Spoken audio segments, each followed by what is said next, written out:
عسا ممکن ہے، ان یکونا کہ ہو، قد بے شک اقترب قریب، اجلہم ان کی مدت، ان کی موت۔ فبأی حدیث پس کون سی بات ہے، بعدہ اس کے بعد، یؤمنون کہ وہ ایمان لائیں۔ من جو شخص یا جس کو یضلل اللہ گمراہ کر دے اللہ، فلا ہادی لہ بس کوئی اس کے لیے ہدایت والا نہیں ہے۔ وَيَذَرُهُمْ اور ان کو چھوڑ دیتا ہے، فی طغیانہم ان کی سرکشی میں، یعمہون بہکے ہوئے ہیں۔ یسألونک پوچھتے ہیں آپ سے، عن الساعۃ قیامت کے بارے میں، ایان مرساہا کب ہے اس کا قائم ہونا۔ قل کہہ دیجئے، انما بے شک علمھا اس کا علم، عند ربی میرے رب کے پاس ہے، لا یجلیھا نہیں ظاہر کرتا اس کو، لوقتھا اس کا وقت، الا ہوا مگر وہی، ثقلت باری ہے، فی السماوات آسمانوں میں، والارض اور زمین، لا تأتیکم نہیں آتی تمہارے پاس، الا بغتۃ مگر اچانک۔ یسألونک پوچھتے ہیں آپ سے، کأنک گویا کہ وہ، حفی عنہا آنکھیں چرا رہے ہیں اس سے، یا مہربان ہیں اس پر۔ قل کہہ دیجئے، انما بے شک علمھا اس کا علم، عند اللہ اللہ کے پاس ہے، ولکن اکثر الناس اور لیکن زیادہ لوگ، لا یعلمون نہیں جانتے۔ آیات کا ماقبل آیات کے ساتھ ربط اور تعلق یہ ہے کہ اللہ نے یہ ذکر فرمایا تھا کہ جتنے بھی نام ہیں اور جس نام سے تم اللہ کو پکارو تو ٹھیک ہے۔ پھر اللہ نے اس چیز کی وضاحت فرمائی تھی کہ ہر زمانے میں، ہر دور میں اللہ نے کچھ لوگوں کو ہدایت پر، حق پر، انصاف پر قائم رکھا ہے۔ پھر ان کی تنبیہ یا وارننگ اللہ نے یوں بیان فرمائی کہ جو لوگ اللہ کی آیات کا انکار کرتے ہیں تو اللہ ان کو وہاں سے پکڑے گا جہاں ان کو خبر بھی نہیں ہوگی۔ پھر اللہ فوراً پکڑتا کیوں نہیں ہے؟ تو اللہ نے فرمایا اس لیے کہ میں مہلت دیتا ہوں، ڈھیل دیتا ہوں۔ ان آیات میں اللہ نے انسان کو غور و فکر کی دعوت دی ہے اور فرمایا کہ اولم ينظروا فی ملکوت السماوات والارض، کیا تم دیکھتے نہیں ہو زمینوں اور آسمانوں کی بادشاہت کو، یعنی زمین پر کس کی بادشاہت ہے اور آسمانوں پر بادشاہت کون ہے؟ ظاہر بات ہے اللہ ہی ہے۔ تو اللہ نے فرمایا کہ تمہیں چاہیے کہ تم زمین اور آسمان کی تخلیق پر ذرا غور و فکر کرو اور اس کے نظام پہ ذرا تدبر کرو، دھیان کرو۔ کتنی وسیع زمین اور اتنا بلند و بالا آسمان، پھر اللہ نے اس کے نظام کو بنایا بھی اور اللہ اس کے نظام کو چلا بھی رہا ہے۔ زمین اور آسمان یہ اللہ کے حکم کے پابند ہیں، اور ان کے اوپر اللہ نے جتنا نظام رکھا ہے وہ بھی سب کا سب اللہ کے حکم کا پابند ہے۔ باوجود بلندی کے اور باوجود وسعت کے، زمین اور آسمان مجال کے یہ اللہ کی رائے کے دانے کے برابر بھی نافرمانی کر سکے۔ اسی طرح اللہ نے سورج بنایا، اللہ نے چاند بنایا، اللہ نے ستارے سیارے بنائے، یہ ساری کی ساری اللہ کی مخلوقات ہیں، لیکن وہ اللہ کی نافرمانی نہیں کرتی، وہ سب کے سب اللہ کے حکم کے پابند ہیں۔ وما خلق اللہ من شیء، جو کچھ بھی اللہ نے پیدا کیا ہے کائنات میں، سب کچھ جو ہے وہ اللہ نے پیدا کیا ہے اور اللہ کے حکم سے پیدا ہوا ہے۔ تو جس چیز کو اللہ نے پیدا کیا اس چیز کی تربیت یا اس کی پرورش کی ذمہ داری بھی اللہ نے خود ہی لے لی ہے۔ وَمَا مِن دَابَّةٍ فِي الْأَرْضِ إِلَّا عَلَى اللَّهِ مُسْتَقَرُّهَا وَمُسْتَوْدَعُهَا، کہ زمین پہ کوئی ایسی چیز نہیں ہے، کوئی ایسا چھپایا نہیں ہے، کوئی ایسا جانور نہیں ہے جس کی رزق کی ذمہ داری اللہ نے نہ لی ہو۔ ہر چیز کی ذمہ داری اللہ نے لی ہے، پیدا بھی اللہ نے کیا، ذمہ دار بھی اللہ بن گیا۔ وَأَنْ عَسَىٰ أَنْ يَكُونَ قَدِ اقْتَرَبَ أَجَلُهُمْ، پھر شاید کہ قریب تمہارے لیے تمہاری اجل آ جائے، قریب ہے کہ تمہاری موت کا وقت آ جائے۔ یعنی اللہ نے چیزیں پیدا بھی کی نا، تو اللہ نے ساتھ یہ بھی بتا دیا کہ ہر چیز کے لیے ایک اجل، ایک وقت اللہ نے متعین کر دیا ہے۔ چاہے وہ آسمان ہے اس کا وقت بھی، چاہے وہ زمین ہے اس کا وقت بھی، چاہے وہ سورج چاند اور ستارے ہیں اس کا وقت بھی۔ مختصراً یوں سمجھیے کہ چاہے وہ جاندار ہے اس کے لیے بھی اللہ نے اجل، چاہے وہ بے جان ہے اس کے لیے بھی اجل۔ جاندار چیزوں میں تو اللہ نے روح رکھی ہے، اللہ روح نکال لیتا ہے تو چیز فنا ہو جاتی ہے۔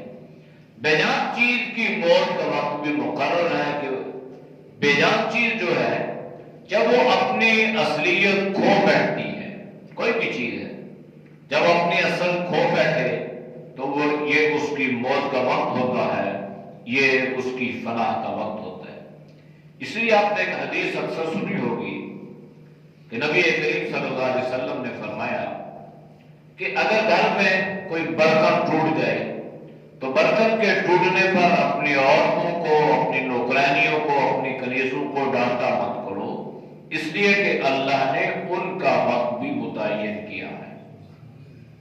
تو جب برتن جو غیر نیرو چیز ہے اس میں سانس نہیں ہے، جب اس کا وقت اللہ نے متعین کر دیا ہے تو جو اشرف المخلوقات ہے، جو بہترین مخلوق ہے، تو اللہ نے اس کا وقت بھی متعین اور قریب، اللہ نے اقترب اجلہم۔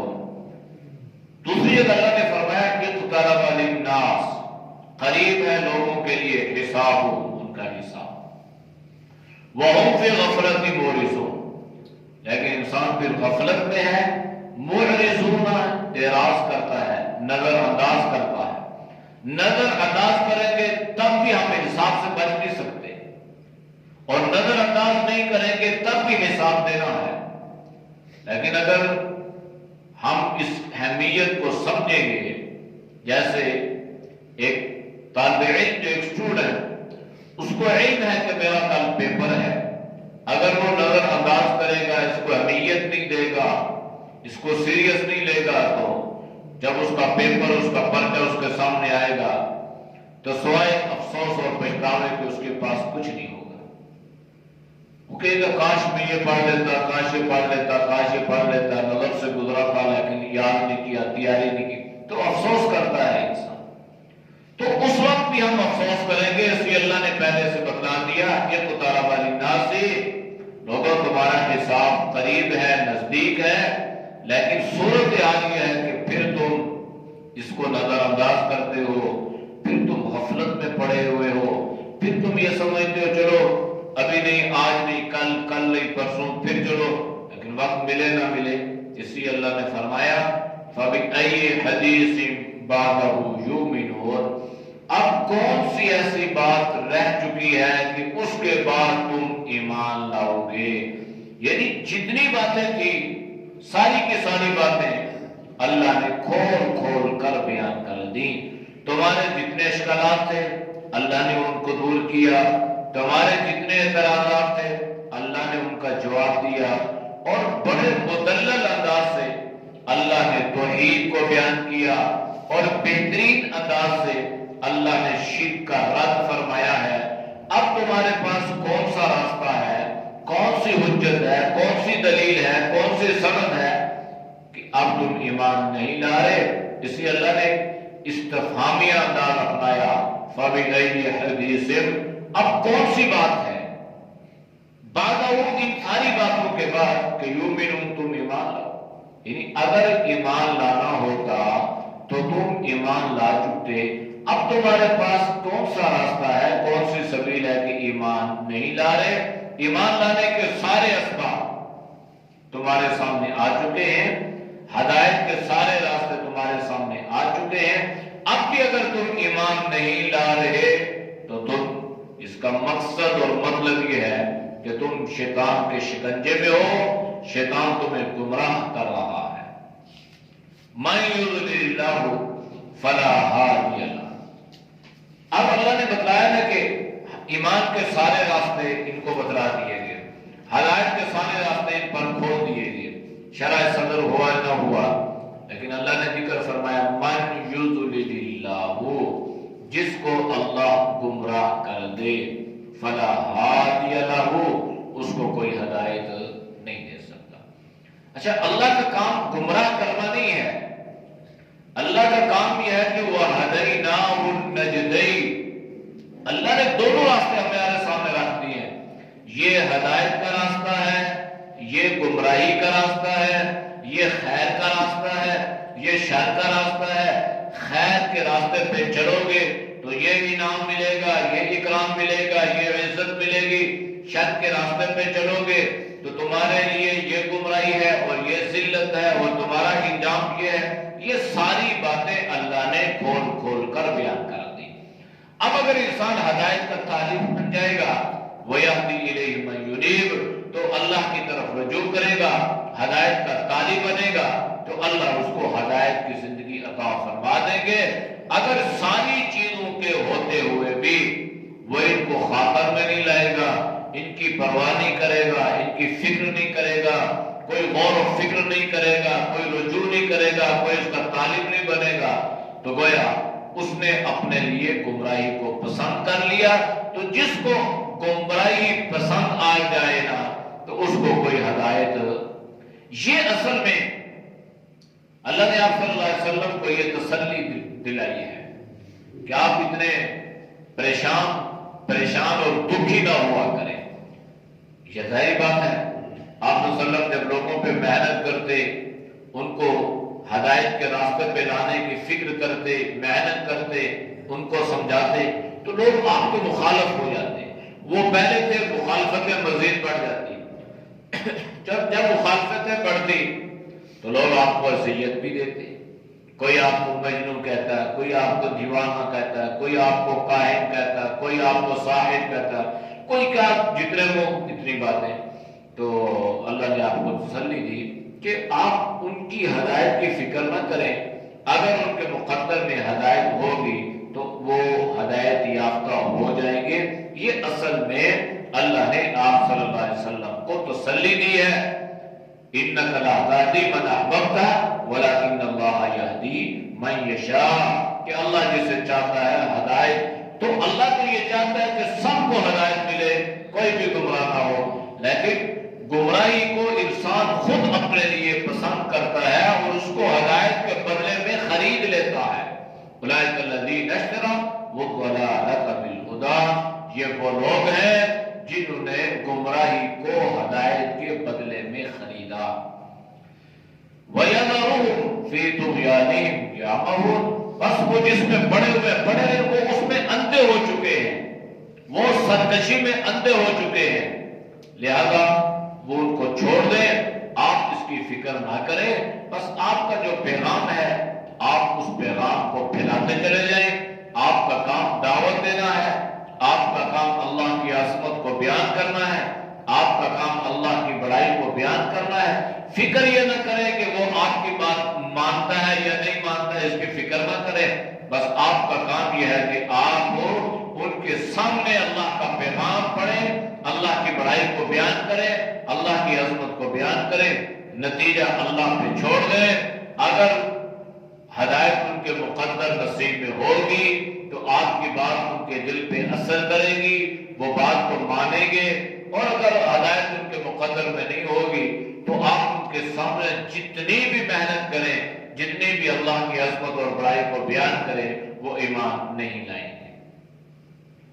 يَسْأَلُونَكَ عَنِ السَّاعَةِ أَيَّانَ مُرْسَاهَا، یہ لوگ آپ سے قیامت کے بارے میں سوال کرتے ہیں کہ قیامت کب آئے گی۔ اب یہ جو سوال تھا نا، یہ سوال کفار مکہ کا تھا۔ جب آپ صلی اللہ علیہ وسلم عقیدہ آخرت بیان کرتے اور اس میں اس کی وضاحت کرتے بھائی مریں گے اور اس کے بعد اللہ ہمارے لیے جنت یا جہنم، تو پھر یہ اعتراض ہوتا کہ سارے انسان کیسے ایک ہی مرتبہ مر جائیں گے، کیسے مریں گے؟ تو پھر ان کو بتلایا جاتا بھئی ایک وقت آئے گا کہ یہ ساری کی ساری کائنات، ساری کی ساری مخلوق فنا ہو جائے گی۔ تو اس پر وہ تنہاً یہ کہتے اچھا آپ سے پہلے جو ہے ہمارے کتنے لوگ مر چکے ہیں، اب تک تو قیامت نہیں آئی۔ حضرت آدم علیہ السلام سے لے کر آج تک کتنا صدیاں بیت چکی ہیں، ابھی تو قیامت نہیں آئی، تو قیامت آئے گی؟ یعنی وہ مذاقاً اور طنزاً اس بات کو ایک دوسرے کے سامنے بیان کر دے اور آپ صلی اللہ علیہ وسلم سے بھی پوچھتے۔ قرآن کریم میں اللہ نے اس کا ذکر یوں فرمایا ہے عما یتساءلون عن النبأ العظیم الذی هم فیہ مختلفون۔ یہ لوگ سوال کرتے ہیں ایک بڑی خبر کے بارے میں، وہ خبر جس کے بارے میں لوگ اختلاف کر رہے ہیں، کلا سیعلمون ثم کلا سیعلمون۔ آپ ان سے کہتے ہیں کہ عنقریب تم جانو گے۔ تو قیامت کا وقوع جو ہے یہ یقینی ہے۔ قیامت یہ اس کا تعلق انسان کے عقیدے اور نظریے کے ساتھ ہے، اس کا تعلق عقائد کے ساتھ، اس پہ ایمان رکھنا یہ ضروری چیز ہے۔ قیامت کا منکر جو ہے یہ دائرہ اسلام سے خارج ہے۔ یہ بنیادی چیز ہے کہ قیامت آئے گی، کب آئے گی اللہ نے اس کی وضاحت خود بیان فرمائی ہے، ہمارے اوپر یہ نہیں چھوڑا، لیکن آئے گی ضروری، اس کا اللہ نے قرآن میں بہت جگہوں پہ ذکر فرمایا ہے۔ تو یہ لوگ قیامت کے بارے میں آپ صلی اللہ علیہ وسلم سے ذکر کرتے کہ ایان مرسا، مرسا جو ہے نا یہ ارسال سے بنا ہے، بیٹے کو بھی ارسال کہتے ہیں، والجبال ارسا، کسی چیز کے کاٹ دینے کو بھی ارسال کہتے ہیں۔ تو اللہ نے قرآن میں والجبال ارسا، اللہ نے پہاڑوں کو کاٹ دیا۔ تو ایان مرسا، کب اللہ اس کو کاٹیں گے، کب اللہ اس کو قائم فرمائیں گے، کب یہ واقع ہوگی؟ اگر ہے تو ہمیں بتائیں اس کے بارے میں۔ تو اللہ نے آپ صلی اللہ علیہ وسلم کو حکم دیا قل، آپ کہہ دیں انما علمها عند ربی، یہ تو اللہ نے ہمیں بتلایا ہے کہ وہ آئے گی، کب آئے گی اس کا علم میرے اللہ کے پاس ہے، اس کا تعلق ہماری ذات کے ساتھ نہیں ہے۔ اس پر ایمان رکھنا یہ ہمارے ایمانیات میں سے ہے، اس کا تعلق ہماری ذات، وہ آئے گی لیکن کب آئے گی؟ آپ صلی اللہ علیہ وسلم نے فرمایا کہ اس کا علم میرے پاس نہیں ہے، اس کا علم میرے رب کے پاس ہے، میرے اللہ کے پاس ہے۔ آپ صلی اللہ علیہ وسلم نے اس کے بارے میں کچھ آثار بتلائے ہیں، کچھ نشانیاں بتلائے ہیں۔ احادیث کی کتابوں میں باب الفتن، فتنے کے باب ہیں، اور ان میں قرب قیامت سے پہلے پہلے جو حالات، جو واقعات، جو نشانیاں وہ نما ہوئیں گی، آپ صلی اللہ علیہ وسلم نے اس کا ذکر تفصیلاً بیان فرمایا ہے۔ لیکن کب آئے گی، کس صدی میں آئے گی، کس دن میں، کون سی تاریخ، یہ اللہ کو، ہاں دن جو ہے وہ جمعے کا ہوگا۔ کون سا جمعہ ہوگا؟ 7 بعد ہوگا، 10,000 سال بعد ہوگا، 20,000 سال بعد، اس کا علم اللہ ہے۔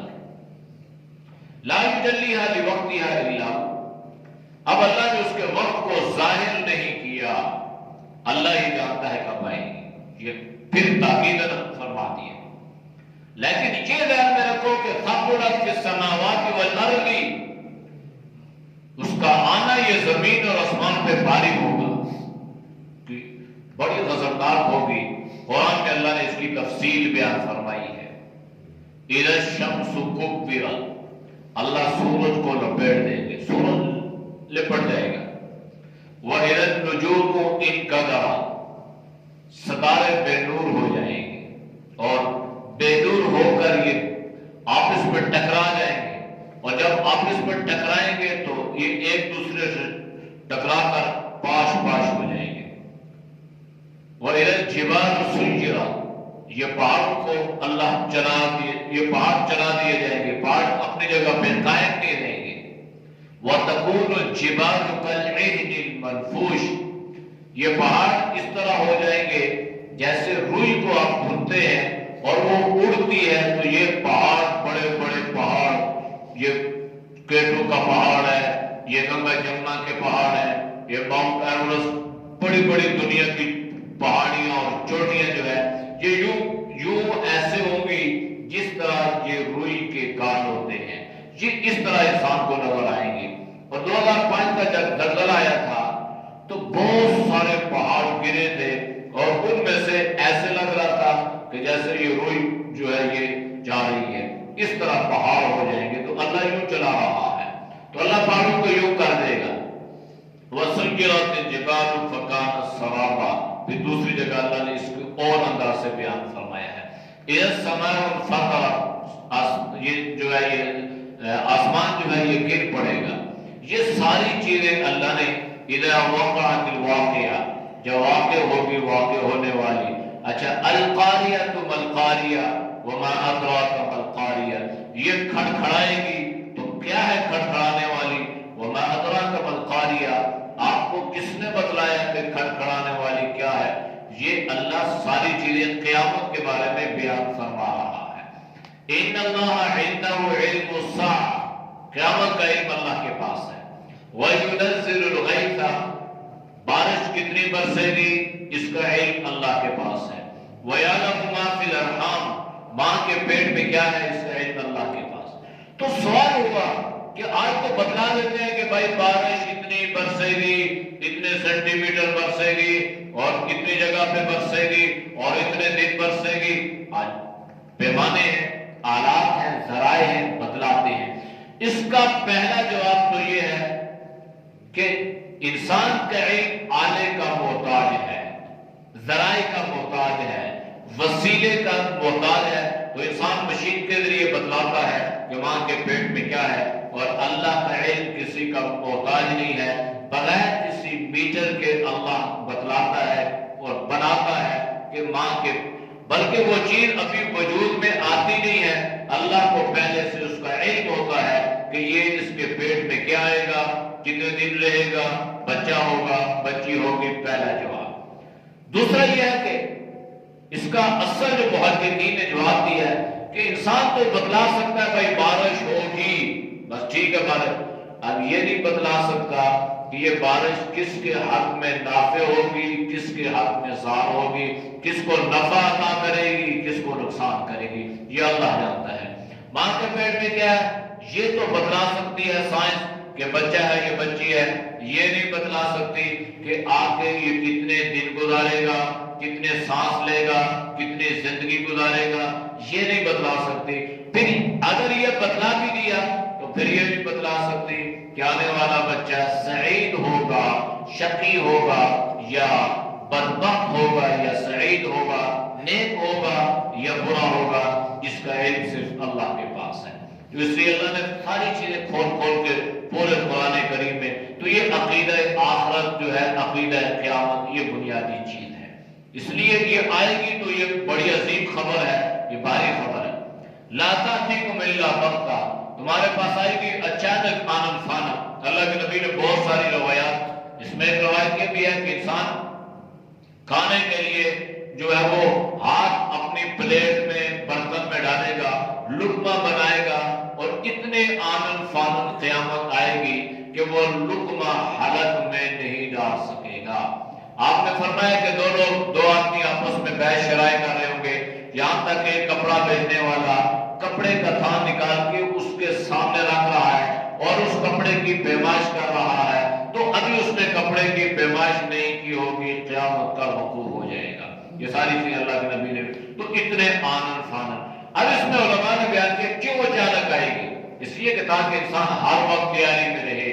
ہم تیاری میں رہے کہ پتہ نہیں کل آ جائے، پتہ نہیں پرسوں آنا ہے اس نے، اس لیے اللہ نے اس کو مخفی رکھا، اس کو پوشیدہ رکھا، لیکن آئے گی تب آئے گی، اچانک آئے گی۔ یسألونک کأنک حفی عنہا، یہ جو کافر سوال کر رہے ہیں نا، یہ تو آپ سے تنم سوال کر رہے ہیں، یہ اسلام سوال نہیں کر رہے۔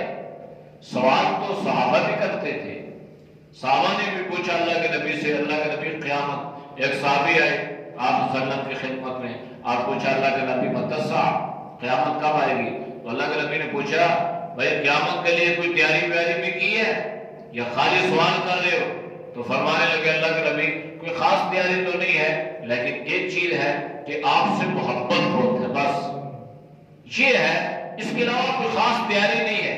تو اللہ کے نبی نے فرمایا المرء مع من احببت، تم جس کے ساتھ محبت کرو گے اللہ تمہارا معاملہ بھی انہی کے ساتھ فرمائے گا۔ حضرت انس رضی اللہ تعالیٰ عنہ جو ہے نا، جب یہ حدیث پڑھتے اور پڑھاتے، آپ اس روایت کو بیان کرتے نا، تو حضرت انس بڑے خوش ہو جاتے۔ آپ فرمایا کرتے تھے اللہ کا شکر ہے ہمیں اللہ کے نبی سے محبت بھی ہے، اور اللہ کے نبی کے بعد ہمیں حضرت ابو بکر سے، حضرت عثمان و علی سے بھی ہمیں محبت ہے، لہذا جو معاملہ اللہ کے نبی کا ہوگا، جو معاملہ خلفائے راشدین صحابہ کا ہوگا، وہ معاملہ اللہ ہمارا بھی فرمائے گا۔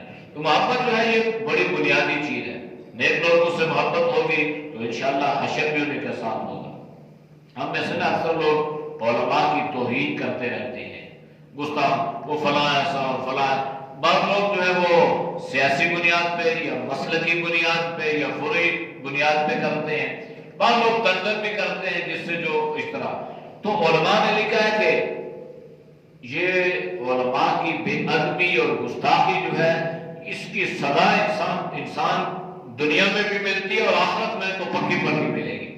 اس لیے پہلے علماء کا ضابطہ اور دستور یہ تھا لوگوں کا کہ وہ علماء کی صحبت میں جاتے، ان سے پیار کرتے، ان سے محبت کرتے، اور اللہ کے نبی نے بھی فرمایا اکرموا العلماء، علماء کا اکرام کرو، ان کی عزت کرو، ان کے پاس جاؤ، ان سے دعائیں لو۔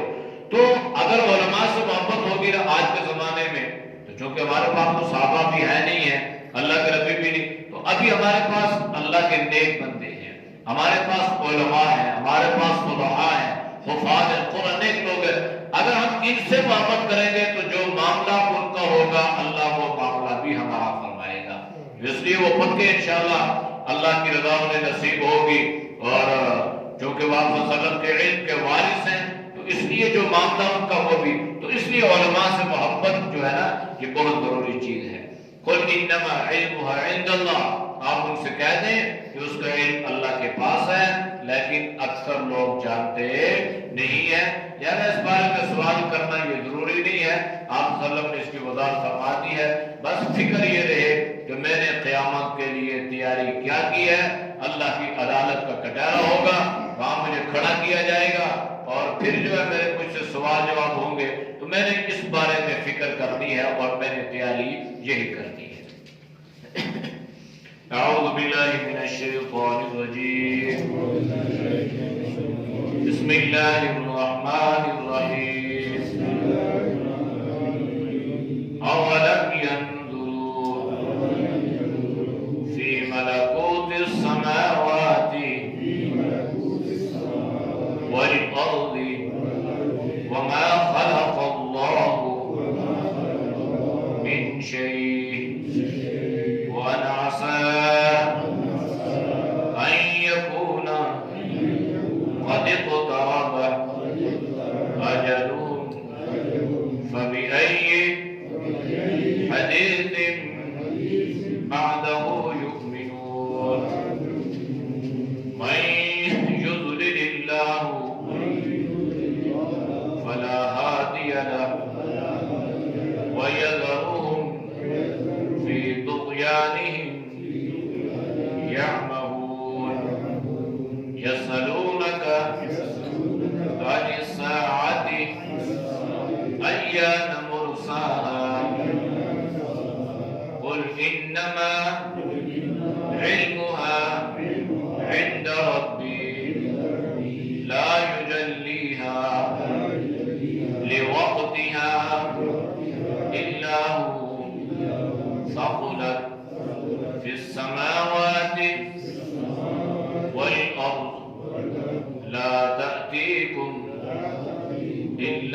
یا اللہ ہم سب کے سیرت بھی رکھنا ہم کو معاف فرما، اللہ گناہوں سے حفاظت فرما، یا اللہ نیک اعمال کی توفیق نصیب فرما، یا اللہ برے مال سے، برے خیالات سے، برے راستوں سے، بری صحبت سے اللہ تو ہم سب کی حفاظت فرما، یا اللہ نیک اعمال میں ایک دوسرے سے بڑھنے کی سعادت نصیب فرما، برے اعمال سے اللہ تو پوری امت کی حفاظت فرما، یا اللہ جتنے دوست احباب بزرگ تیرے رضا کے لیے درس قرآن سنتے ہیں اللہ ان کے سننے کو قبول فرما، یا اللہ تو سب کی جان میں، مال میں، ایمان میں اللہ خوب برکت عطا فرما، ہر پریشانی سے، ہر مصیبت سے، ہر بیماری سے، ہر آفت سے اللہ تو ہم سب کی حفاظت فرما، یا اللہ تو سب کے رزق حلال میں وسعت عطا فرما، حرام سے اللہ تو سب کی حفاظت فرما، صلی اللہ تعالی